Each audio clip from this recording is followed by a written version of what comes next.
Hey everyone, so I'm at a different part of the river. One I either really have really good luck or find nothing. So it hasn't rained for a couple of weeks. The river is really down, so I'm going to make a little bit of a trek back here to those little out debris fields and see if we can find anything. So let's go find some fossils.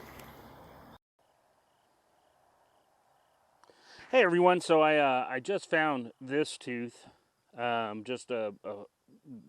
As I turned around, I found this one, and then still looking down, I found this one, another little shark's tooth. This one's actually looks like it's in pretty good shape. Oh, that one's in really good shape. So there's two really nice finds right here. I'm gonna keep checking this little debris field, see if I can find some more or something else that might be interesting. Well, I shouldn't have turned the camera off. There's another one right here. This one's broken, but still, it's in pretty good shape. Too bad the tip wasn't there. Probably got worn off tumbling down the river and everything. So, but this is the type of stuff that I'm looking through, trying to find things. I don't think anybody's been here at this particular spot yet, so I might be able to find a few more items. Don't see anything right off the top of the bat, so I'm going to go ahead and turn the camera off here, see if we can't find anything else. All right, everyone, so I put my backpack down. I'm kind of going through this rock field right here, kind of looking for a particular kind of rock. And I hit this one a couple of times with my trusty 2-pound sledge. And here's a clamshell that I need to get cleaned up, but it looks like it might even be covered with calcite. So that is really cool. That is a good find. I'll be taking that back to the backpack. A little out of breath here, beating on that rock. All right, everyone, exciting moment here.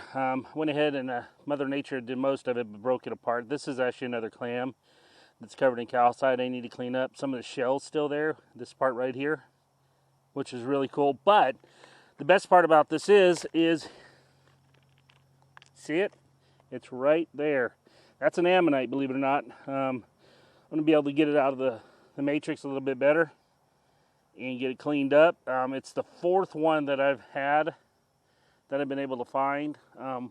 Well, one, my sister actually found the first one, and I found the last three. So, that miraculous find. I'm really happy with it.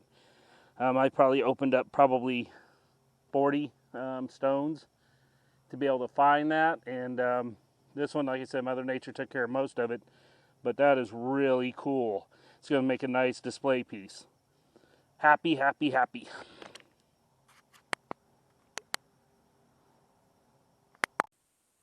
Figured I'd take a moment to show you the rocks, where they're coming from, that I was busting open.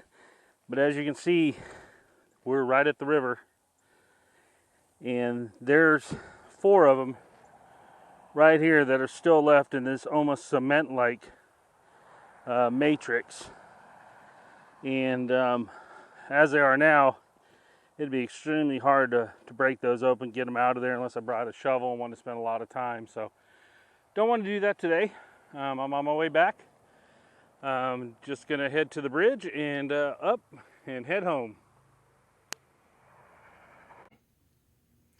Hey everyone, thanks for tuning in again. I'm gonna go over what we found today. It's kind of a short trip. I need to get home, get some stuff done. So I just went to go get a few things, see if what I can find and so forth. So we'll start off with just the regular gastropod. I was only able to find one of those. It is a steinkern, which is the inner casting of the shell. So what gets filled up with sediment. Just a little piece of a jawbone here. Nothing too fantastic. Another little individual neat looking tooth. I'm going to have to see what I can figure out on that one. But that's like the second one of those I've been able to find. More of a crushing dinosaur rather than a ripping tooth. Then, of course, we found this one, which is rather nice. Wish it had the point to it, but it's still decent size. Let the camera focus there for a second. Then we have the almost complete shark's tooth, that one there.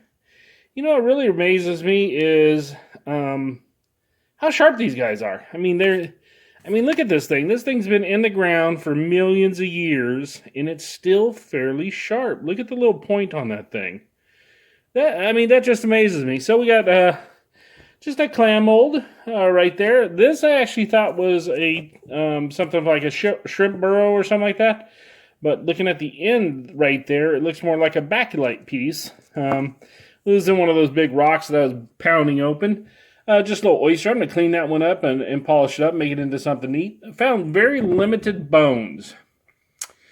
That part of the river is a lot further down than the rest of it, so when a bone makes it down there, it tends to get beat up a little bit, and this is a prime example. So that's a vertebrae. This whole chunk's been knocked off of it. It's been pushed around, beat up, tumbled down the river, so it's kind of beat up a little bit. And then just same thing with this, just another little bone. It's been beat up quite a bit. Now we get on to the, whoops, forgot a bone. Here's a bone right here. So once again, no way for me really to try to figure out how to identify that. I thought maybe it was part of a jaw at first, but I don't know. It looks like teeth sockets there to me. Well, we'll figure it out eventually. So here's a little clam. That was actually one of those big rocks that I was busting up once again, just the inner casting. So then we have this one here, which is another clam that was able to get out of it. This side right here was on the outside of the rock.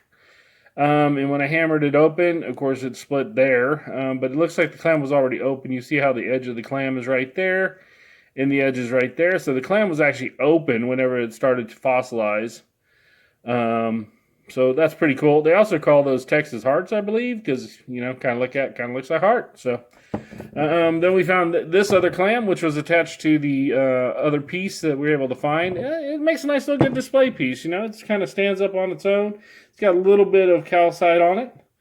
Then we go to the larger clam. I don't know if you guys remember this one. This is the one that was actually dirt. It just looked like mud. And these lighter areas like that's still part of the shell that still was fossilized on there. But that one's actually a pretty good size one. So it's nice, a nice find. And then we have this one here. Look at the way that one sparkles. That is calcite also, but that one's got something maybe in it. Get a little bit different texture, maybe some quartz. It's actually a clam also. Kind of hard to see, but it is a clam. There's some of the outer shell again.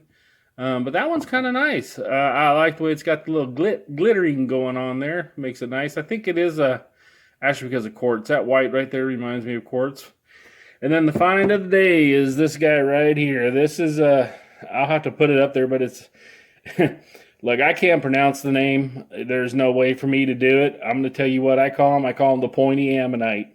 As you can tell, it's got the little points on it, right? It's got the pokies. It would poke you. So, but there's actually the inside, right, that was not covered in calcite, and then that part which is covered with calcite. Now, I have, like I said in the video, I have 4 of these now that I've been able to locate myself, and actually have one back here that's part of the display that I have going on, much larger piece of display because it's got some other items in it and so forth. So, well, I sure do appreciate you guys watching. Hope you enjoyed yourself. If you liked the video, please give it a thumbs up. And if you want to subscribe, please hit the Ammonite there on the bottom right-hand side. It says North Texas Fossil Dude in it.